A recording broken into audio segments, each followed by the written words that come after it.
So this video is gonna be about a DIY gaming USB controller which I've been working on recently. The idea here is to make a cheap Atmega 32U based USB controller with buttons and analog joysticks that can be used to play games like Minecraft, NFS, GTA, Half-Life, Super Mario, Little Fighter 2 and other games. I made this controller in two form factors. The first one is based on PS1 or SNES config and other is a straight Xbox USB controller with analog sticks and button, which is not has been finalized yet. In this video, I'm gonna make V1, which is the PS1 layout. So let's get started.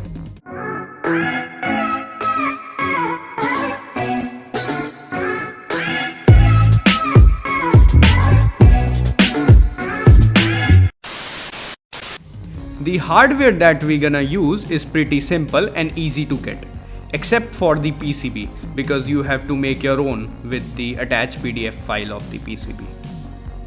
We're gonna need an Arduino Leonardo or any Atmega 32U based microcontroller, button which is tic-tac switches, custom HPCB which is basically a button matrix, 10K resistors and jumper wires. The first thing that we need to do is prepare the basic setup, which is basically 12 push buttons connected in pull down configuration with a Pro Micro. I first tested this on a breadboard and then prepared a PCB according to this schematic. After making the PCB in OrCAD Cadence, I printed its top layers PDF on a glossy paper. Then I cut out the glossy paper according to PCB shape and place it on a copper clad board and apply heat to it for transferring the ink from the glossy paper to copper clad board. This is the basic tone transfer method. Watch my previous video about this topic.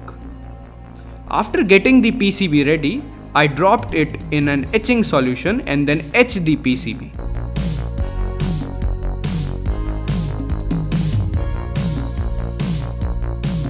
After that, I just drilled some holes for component and the DIY gaming controller's PCB is ready. Then I soldered every component like resistors, jumper wires, switches on the PCB according to this schematic. And the circuit is pretty much ready. After that, I designed and 3D printed the PCB case for the controller in Fusion 360.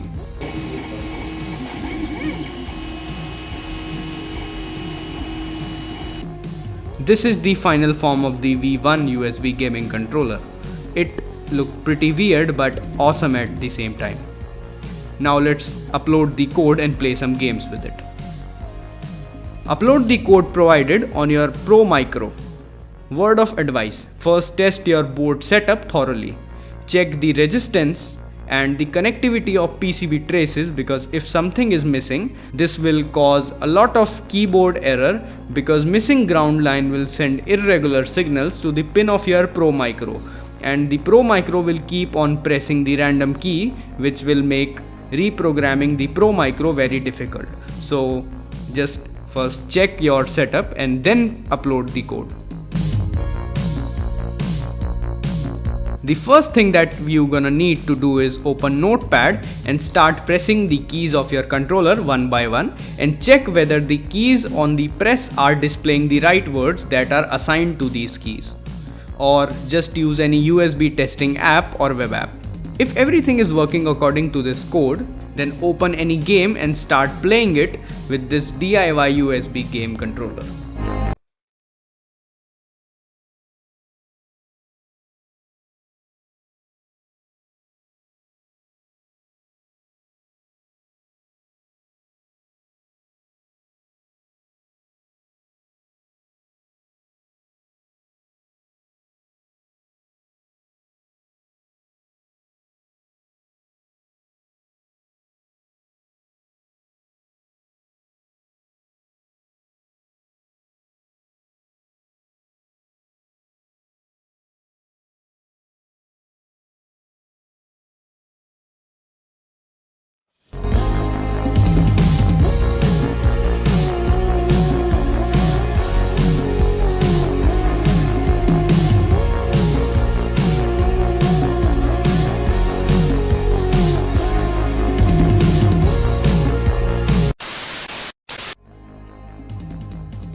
This controller is not accurate at all.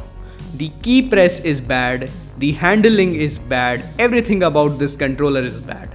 But at the same time it's pretty fun, and I like how I can make a DIY version of a USB controller for very cheap price. So should you make this project? Is it better to make your own USB controller or buy one? Well, if you want to invest in an actual reliable controller, then definitely buy an actual controller. But if you just want to explore this route of making your own game hardware, then definitely try this project. The version 2 will have a proper PCB with Xbox One controller layout and X input library which emulate the Xbox controller on a Pro Micro. So stay tuned for that. Leave a comment if you guys have any problem. Like, share and subscribe, and I'll be back.